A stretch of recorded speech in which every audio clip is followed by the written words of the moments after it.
hein, pour Continuons à ouais. parler de Didier Deschamps, mais cette fois-ci sur un spectre beaucoup plus large. Il va disputer samedi le dernier match de son mandat à la tête de l'équipe de France. Ça fait 14 ans comme sélectionneur des Bleus. Il y a une petite musique qui est montée après la défaite face à l'Espagne en demi-finale. Sur son bilan global, il y a un titre majeur en 2018.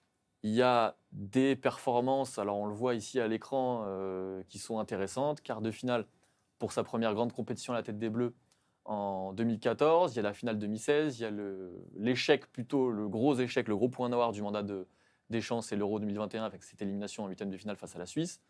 Puis cette finale mémorable en 2022 face à l'Argentine. Et là, on reste sur 2 demi-finales à l'Euro et à la Coupe du Monde. Et certains estiment qu'avec le matériel qu'a eu Deschamps, avec le vivier qu'a eu Deschamps durant son mandat, il aurait dû faire mieux, c'est-à-dire obtenir plus de titres. Qu'est-ce que vous répondez à cela, messieurs? Non, mais à un moment, il faut juste être sérieux. Non, mais il faut juste prendre les choses telles qu'elles sont. Euh, j'ai tweeté quelque chose, alors déjà, tu n'étais pas d'accord, mais Ah reproche si, à Didier Deschamps de n'avoir gagné qu'une Coupe du Monde en 14 ans, c'est comme reprocher à un astronaute d'avoir marché qu'une seule fois sur la Lune, en fait. En ah fait, oui, le non, je problème, trouvais, c'est ah pas oui, le non. nombre. Non, je suis d'accord sur le Non, fond, mais tu c'est vois, sur la forme que je trouvais ça un peu particulier. non, mais le problème, c'est pas le nombre. Le problème, c'est il faut se rendre compte de l'accomplissement. On a été champion du monde. Alors, on nous parle du vivier, mais c'est pareil. Les Pays-Bas, ils ont parmi les meilleures générations de l'histoire depuis 60 ans. Tu as eu Cruyff, tu as eu Van Persie, tu as eu Kluivert, tu as eu Overmars, tu as eu Bergkamp, tu as eu que des grands joueurs. Il n'y en a pas un qui a gagné la Coupe du Monde. Donc le vivier, ça ne suffit pas. Si ça suffisait, ces gens-là, ils auraient gagné la Coupe du Monde. Si ça suffisait, le Brésil de Zico et Socrates, ils auraient gagné la Coupe du Monde. Si ça suffisait, le Portugal de Ronaldo aurait gagné la Coupe du Monde. Enfin, la Belgique d'Hazard aussi, c'était une génération exceptionnelle. Tous ces gens-là ne l'ont jamais gagné. Didier Deschamps l'a gagné.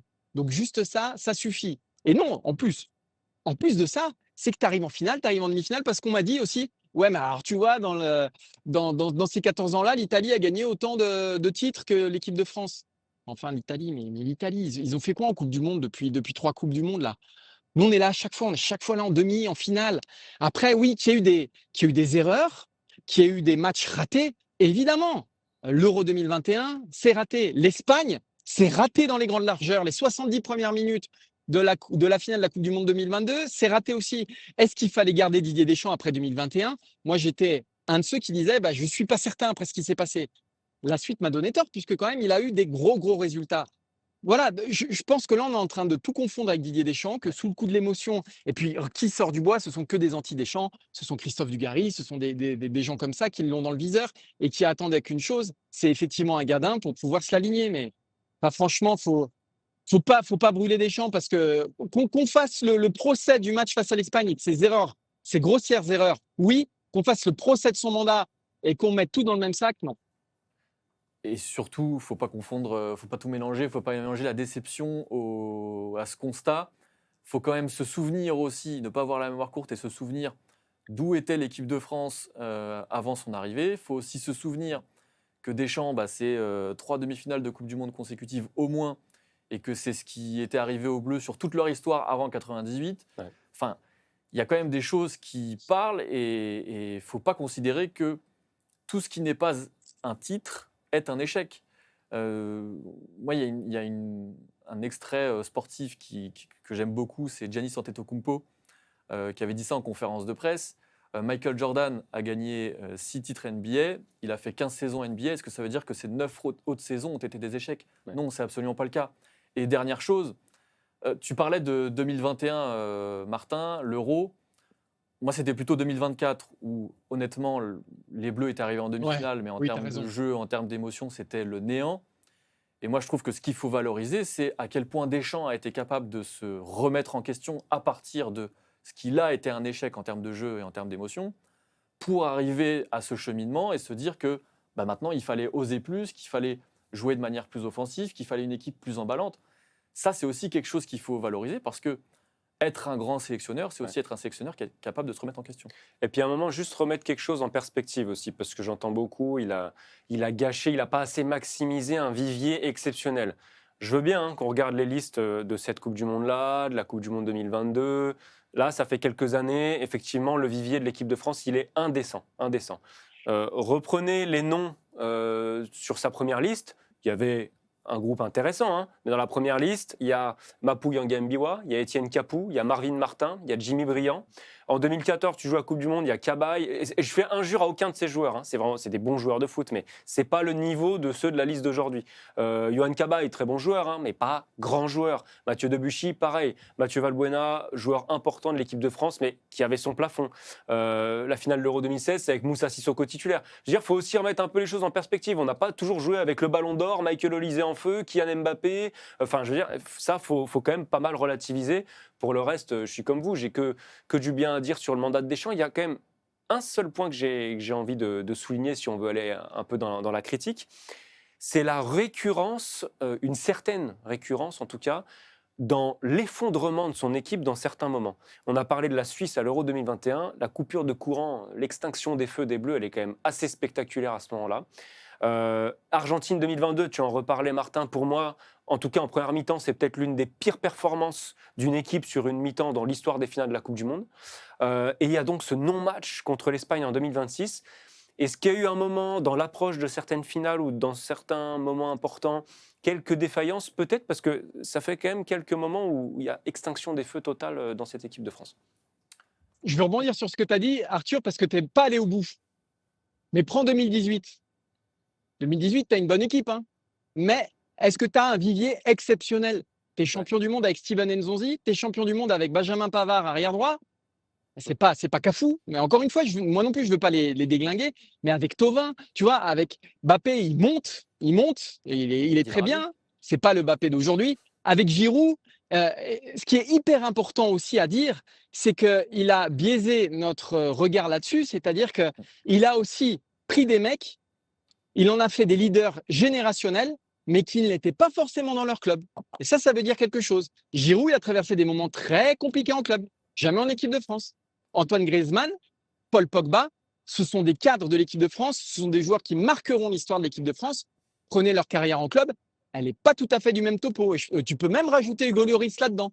Et ça, c'est hyper important parce qu'il a fait grandir des joueurs en sélection et il ne s'est pas contenté d'un vivier et qu'il a pioché et il a pris les meilleurs et il les a fait jouer. Il a dû aussi affronter la retraite internationale d'un Franck Ribéry. Il a dû affronter les problèmes avec la justice de Karim Benzema qui l'ont privé aussi de certaines choses.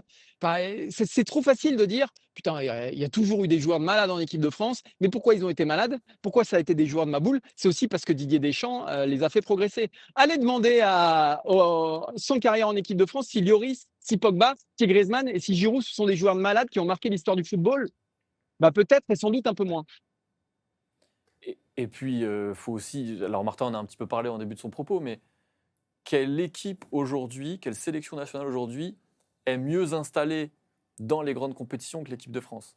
On peut parler de l'Argentine, on en a parlé un petit peu hier, parce qu'il y a ces 2 victoires en Copa América, il y a ces 2 finales de Coupe du Monde, dont une gagnée déjà. L'Espagne, d'accord, mais il faut quand même se souvenir que entre 2012 et cet Euro gagné, il y a quand même des gros trous d'air pour l'Espagne où c'est très compliqué, une vraie remise en question. Et surtout, l'Espagne a un avantage que la France n'a pas, et ce n'est pas à cause de Didier Deschamps, c'est qu'il y a une formation qui est installée, il y a quelque chose de structurel qui est beaucoup plus solide qu'en France. Et ça, ce n'est pas de la faute de Didier Deschamps. Même si, évidemment, il peut y participer, même s'il a un rôle à jouer là-dedans, il y a des fondations dans la formation et dans l'ADN espagnol qui sont beaucoup plus importantes. Les autres, le Brésil, c'est le néant. L'Allemagne, c'est le néant. L'Angleterre, alors l'Angleterre, c'est un petit peu mieux, mais c'est quand même la nation étiquetée loser par Attends, il y a l'Italie qui a gagné l'Euro 2021 quand même, Job. Il y a l'Italie qui a gagné l'Euro 2021, mais qui ne va plus jouer la Coupe du Monde pendant. Non, mais prends le 16 ans. Portugal. Prends le Portugal, Oui. par exemple, pardon, mais ils ont un vivier mais extraordinaire, les Portugais. Hein. Depuis 10 ans, depuis 15 ans. Tu le diras sans doute mieux que moi. Mais c'est quoi leur résultat au Portugais? Ils ont gagné 1 euro, ok. Et sinon? Mais surtout, on avait dit au Portugal, 7 euros, il est gagné. Alors, il est gagné de cette manière, mais il va permettre de briser un plafond. Maintenant, le Portugal va pouvoir s'installer, va pouvoir être une nation de référence qui sera là à tous les tournois. Bah, regardez le Portugal depuis 2016 en Coupe du Monde et à l'Euro, c'est franchement pas bon. Donc, il faut avoir du recul, il faut savoir comprendre que gagner une Coupe du Monde et aller loin en Coupe du Monde ou à l'Euro, c'est absolument pas une garantie, y compris pour les meilleures nations du monde. Je rebondis sur un commentaire de François Castellar. Ce que je veux dire, c'est que son bilan est globalement bon, mais contrairement aux journalistes Eurosport, je n'ai pas que du bien à dire sur son mandat. Je persiste qu'il aurait pu faire mieux. La question, c'est quand, Oui, et contre qui il aurait pu faire mieux. Mais Moi, non, mais juste, je vais reprendre le pédigré des équipes contre qui ça a buté dans les grandes compétitions. Allemagne 2014, c'est pas un scandale. champion du monde. Loin de là, championne du monde derrière. Bah non, Portugal, bah non. tu perds en finale, c'est très serré, la pièce tombe du mauvais côté. À la limite, j'ai plus de réserve parce que tu viens d'éliminer quand même une grande Allemagne, tu joues en finale contre un Portugal rapidement privé de CR7. Allez, peut-être que là j'ai une frustration, comme à l'Euro 2021 contre la Suisse, où là, clairement, ça fait tâche. Pour le reste, Argentine 2022, match de fou, vous jouez contre Messi qui est en mission, enfin, je veux dire, c'est pas un scandale de perdre contre cette Argentine-là. Espagne 2024, elle est au-dessus du lot, elle est championne d'Europe. Espagne 2026, je mets une pièce sur le fait qu'elle sera championne du monde et qu'elle était injouable pour cette équipe de France. Il n'y a pas de scandale à part la Suisse dans les résultats, donc elle aurait pu faire mieux. Je ne suis pas forcément d'accord avec le pédigré des Mais adversaires. surtout, elle aurait pu faire mieux. Tu peux toujours faire mieux à partir Oui. du moment où tu gagnes pas tout. Oui.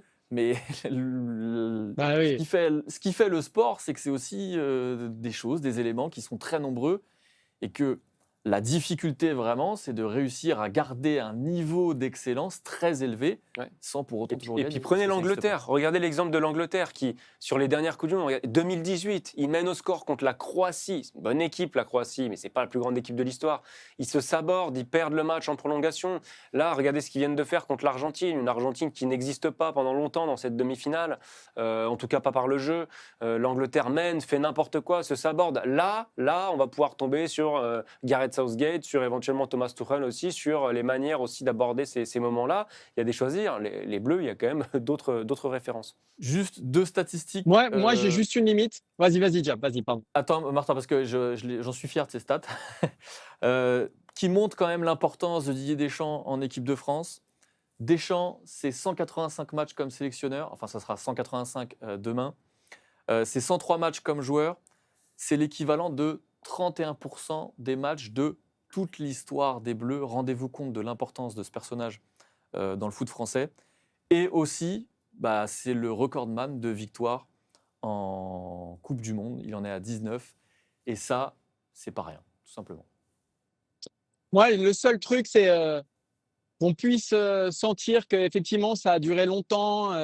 Tu vois, la prolongation de 4 ans, c'est ces petits trucs-là, moi, qui m'ont. Où là, je peux comprendre les détracteurs. Tu vois, où je peux me dire qu'effectivement, peut-être que Noël Le Graët, il a été un peu trop sympa avec lui à un moment donné. Mais voilà, c'est la seule réserve que j'émets, au-delà de celle qu'il y a effectivement autour de ce que tu as très bien dit, Arthur, des défaites trop simples, où on a trop facilement lâché les armes. Mais moi, j'ai peur quand même qu'on le regrette à un moment donné.